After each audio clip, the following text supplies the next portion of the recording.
صل على محمد وآل محمد اللهم صل کا مالک اے لوگوں فیکٹریوں کا مالک اتنا بڑا مالک کہ اسے پتہ نہیں انکم کتنی تھی. ایک دن دوپہر کا کھانا کھا رہا تھا. ذرا دل سے سننا ایمان تازہ ہوگا. دوپہر کا کھانا کھا رہا تھا. اس کی بیوی اس کے ساتھ میں بیٹھ کے اسے کھانا کھلا رہی تھی. لوگوں یہ بڑا ذلیل عادت کا امیر تھا, بڑا خبیث عادت کا امیر تھا. لوگوں کو ذلیل کرنا اس کا پیشہ تھا. دوپہر کا کھانا کھا رہا تھا. کسی نے اس کے دروازے پہ دستک دے دی. میں بھوکا ہوں, اللہ کے نام پہ مجھے کھانا کھلا دو.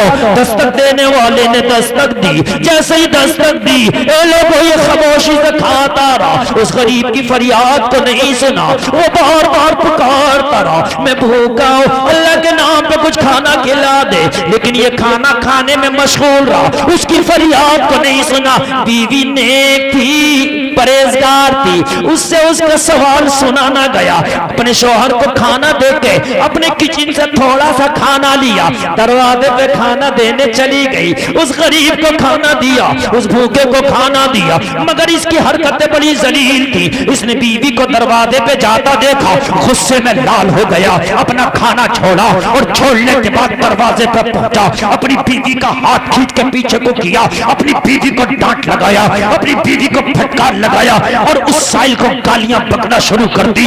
تمہاری ذلیل حرکتیں ہیں, تمہارا تو پیشہ مانگنے کا ہے, تمہارا تو دھرنا ہو گیا ہے, تمہارا تو یہ ہو گیا ہے, تمہیں شرم نہیں آتی, تم سے کما کے نہیں کھایا جاتا, تم تو کھانے کے ٹائم آ گئے. اتنا ذلیل کیا. وہ واقعی بھوکا تھا, وہ واقعی ضرورت مند تھا, اس کا دل پھل گیا. آسمان کی طرف نگاہ اٹھائی, مولا اگر اس قابل میں نہ ہوتا تو آج اس کی گالیاں نہ سنتا ہوتا. آسمان کی طرف نگاہ اٹھائی. غریب کس سے شکوہ کر, غریب کی سنتا کون ہے؟ غریب کی سنتا ہے تو مولا سنتا ہے, غریب کی سنتا ہے تو رب سنتا ہے. مولا اگر آج میں اس قابل نہ ہوتا تو اس کی آج گالیاں نہ سنتا ہوتا. اللہ اللہ اس کی آنکھوں میں آنسو ہے. رب کاش اس کے آنسوؤں سے ہلا. رب کو آنسو بہت جلدی رب کی بارگاہ میں قبول ہو جاتے ہیں. اللہ اللہ یہ تو واپس چلا گیا روتا ہوا, مگر رب کی لاٹھی میں آواز نہیں ہوتی ہے. بے شک کیا بات. جی ہاں, اب یہ لاٹھی نہیں, اصل میں یہ عذاب ہے. جب اس کا عذاب آتا تو بول کے نہیں آتا. جی اس کو لوگوں نے محاورے میں لاٹھی. رب کا عذاب آتا تو کہہ کے نہیں آتا. ادھر غریب کا دل توڑا تھا, ادھر غریب کو ذلیل کیا تھا, ادھر غریب کو رسوا کیا تھا, ادھر رب کا عذاب آنا شروع ہوا. کارخانوں میں لاس ہونا شروع ہو گیا, اس کی فیکٹریوں میں نقصان ہونا شروع ہو گیا. اے لوگوں ایک ایک کر کے فیکٹریوں میں تالا لگنے لگا, ایک ایک کر کے قرضے میں جانے لگا, فیکٹریاں بیچنے لگا, ایک ایک کارخانہ بک گیا, ایک ایک فیکٹری بک گئی. اے لوگ ذرا غور کرنا, قرضے پہ قرضہ, تو بنگلہ بک گیا, قرضے پہ قرضہ, گاڑیاں بک گئیں, قرضہ پھر بھی ختم نہ ہوا, سب کچھ بک گیا. فٹ پاتھ پہ آ گیا, روڈ پہ آ گیا, کچھ نہیں رہا. ایک دن اپنی بیوی کو بلا کے بولا, گھر میرے پاس نہیں, در پر میرے پاس نہیں, بنگلہ میرے پاس نہیں, روپیہ میرے پاس نہیں, پیسہ میرے پاس نہیں. یہ میری بیوی, اب تو میرے کھانے کے لالے پڑے ہیں, اب تو میرے پاس میرے کھانے کے لیے نہیں ہے, میں تیرے کھانے کے لیے انتظام کہاں سے کروں. بیوی بہت نیک تھی, کہنے لگی کوئی بات نہیں, میں غربت میں بھی زندگی گزار لوں گی. لیکن یہ بولا گزارو گی کہاں, میرے پاس تو کوئی آشیانہ بھی نہیں ہے, سر چھپانے کے لیے کوئی چھت بھی نہیں ہے. تو بیوی بولی پھر کیا چاہتے ہو؟ کہا میں اپنی خوشی سے تجھے طلاق دینا چاہتا ہوں, تو کہیں جا کے کسی سے نکاح کر کے زندگی گزار لینا, میں کہیں مانگتے کھا لوں گا, کہیں بھیک مانگتے کھا لوں گا, اس لیے میں تو کہیں بھیک مانگوں گا, تجھے اپنے ساتھ کہاں رکھوں گا. اللہ کا عذاب آتا ہے تو بتا کے نہیں آتا. وہ لوگوں ذرا غور کرنا, ایسا اللہ کا عذاب آیا کہ بیوی کو بھی طلاق ہو گیا, تنے تنہا ہو گیا, روڈ پہ مانگتا پھرتا تھا, گلیوں میں مانگتا پھرتا تھا, بازاروں میں مانگتا پھرتا تھا. بیوی ایک تھی, اس کی عدت کرنے کے بعد میں کسی شریف زادے سے جا کے نکاح کر لیا, کسی اچھے آدمی سے نکاح کر لیا. اس کی زندگی پھر گزرنے لگی. جس سے نکاح کیا تھا وہ آدمی بھی بہت امیر تھا. لوگوں ذرا توجہ کرنا, اگر دل میں تم درد رکھتے ہو تو ذرا دل کے سے سنو، ایک دن اپنے دوسرے شوہر کے ساتھ یہ دوپہر کا کھانا کھا رہی تھی، آج پھر دروازے پہ کسی نے دستک دے دی، اللہ کے نام پہ کھانا کھلا دو، بڑا بھوکا۔ اے سنی ذرا غور کرنا، اس کی تو عادت تھی غریبوں کو کھانا کھلانا، اس عورت کی عادت تھی بھوکوں کو کھانا کھلانا۔ عادت کے مطابق شوہر سے اجازت لے کے تھوڑا سا کھانا لے کے دروازے پہ چلی، دوسرا شوہر اچھا تھا اجازت دے دیا، اے لوگوں دروازے پہ پہنچی، جیسے ہی کھانا دیا چیخ نکلی، بے ہوش ہو کر زمین پہ گر گئی۔ شوہر گھبرا گیا، میری بیوی کی شاید اس بھکاری نے عزت پہ ہاتھ ڈال دیا، شاید میری بیوی کی اس بھکاری نے عزت پہ ہاتھ ڈال دیا کہ اس کی چیخ نکلی، بے ہوش ہو گئی۔ ایک دم اٹھا اور اٹھنے کے بعد میں پیر میں جوتا بھی نہیں پہنا۔ یار جس کی بیوی کے دروازے پہ اس طریقے سے چیخ نکلی ہو تو شوہر گھر میں تھوڑی نہ بیٹھا رہے گا، اٹھا، شاید یا تو میری بیوی کی عزت پہ ہاتھ ڈالا ہے یا کوئی ایسا نازیبہ جملہ اس آنے والے سائل نے بولا ہے کہ میری عزت دار بیوی ہے، باحیا بیوی ہے، شریف بیوی ہے، نیک بیوی ہے، اس کو بڑا نازیبہ جو ہے گزرا ہوگا، بڑا گرا گزرا ہوگا۔ میری بیوی کی چیخ نکلی، بے ہوش ہو گئی، آگ بگولا ہو گیا، آنکھوں میں خون اتر آیا، مر دوں گا اس فقیر کا۔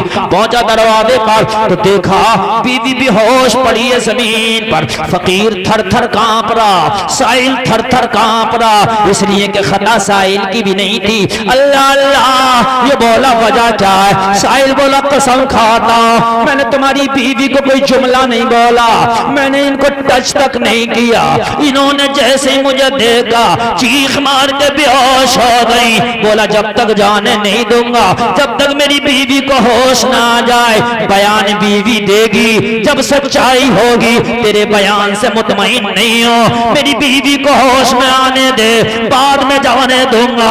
اگر تیرے فیور میں بیان دیا تو تیری جان کو امان ہے، اور اگر تیرے خلاف بیان دیا تو رب کعبہ کی قسم کھا کے کہتا ہوں تیرا سر تیرے تن سے بھی جدا کر دوں گا۔ اے لوگوں سائل کانپ رہا تھا، سائل تھر تھر کانپ رہا تھا۔ تھوڑی دیر میں بیوی کو ہوش آ گیا، جیسے بیوی کو ہوش آیا شوہر بولا بتا اس نے تیری عزت پہ ہاتھ ڈالا ہو تو بتا، زبان سے کوئی نازیبہ جملہ بولا تو بتا۔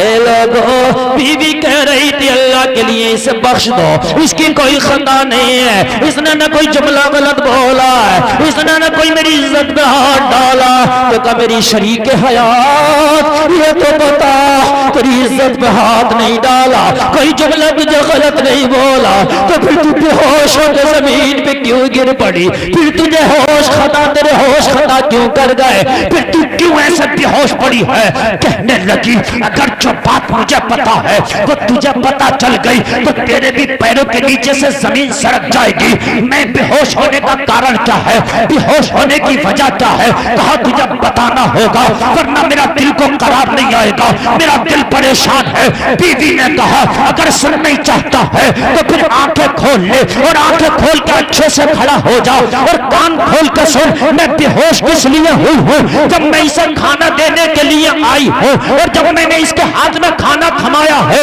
اور جب میں نے اس کا چہرہ دیکھا تو میری چیخ اس لیے نکل گئی، یہ کوئی اور نہیں، کبھی فیکٹریوں کا مالک ہوا کرتا تھا، یہ میرا پہلا شوہر ہے،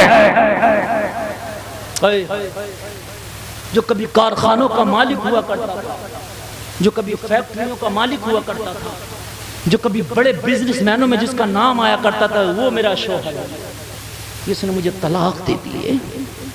لوگوں اللہ کے عذاب میں نہ دیر ہے نہ بتا کے آتا ہے۔ کیا بات ہے، واہ بے شک، غریبوں کو کبھی ذلیل نہ سمجھنا، بہت اچھا، کبھی کسی سائل کو نہ جھڑکنا، کبھی کسی کمزور پہ ظلم نہ کرنا، کسی جانور کو کبھی نہ ستانا، اس لیے کہ وہ بے زبان ہے، وہ زبان سے تو کچھ نہیں کہتا مگر اس کے دل کی آواز تیرے مولا تک پہنچتی ہے۔ تباہ ہو جاتا ہے انسان، تباہ کسی کمزور کی بد دعا لے کر۔ کہا یہ میرا پہلا شوہر ہے، چیخ نہ نکلے گی؟ اللہ اللہ، سن رہے ہو؟ کان کھول کے بات سمجھ رہے ہیں کہ نہیں سمجھ رہے ہیں؟ اللہ اللہ۔ تو یہ بولا جو اس کا دوسرا شوہر تھا، بیوی تو نے اسے تو پہچانا لیکن تجھے مجھے نہیں پہچانا تو نے۔ ہائے ہائے، کہا تجھے؟ تو تو میرا سیکنڈ شوہر ہے، شوہر ثانی ہے، لیکن وہ تو ہوں میں، پہچانا نہیں تو نے مجھے، اس سے بڑا تعجب میں پڑ جائے گی اگر مجھے پہچانے گی۔ کہا تو کون ہے؟ کہا یہ تیرا پہلا شوہر ہے جو بھیک مانگ رہا ہے اور جس کی اب تو بیوی ہے، میں وہ بھکاری ہوں جو کبھی اس کے دروازے پہ آیا تھا، اس نے مجھے گالیاں دی تھی۔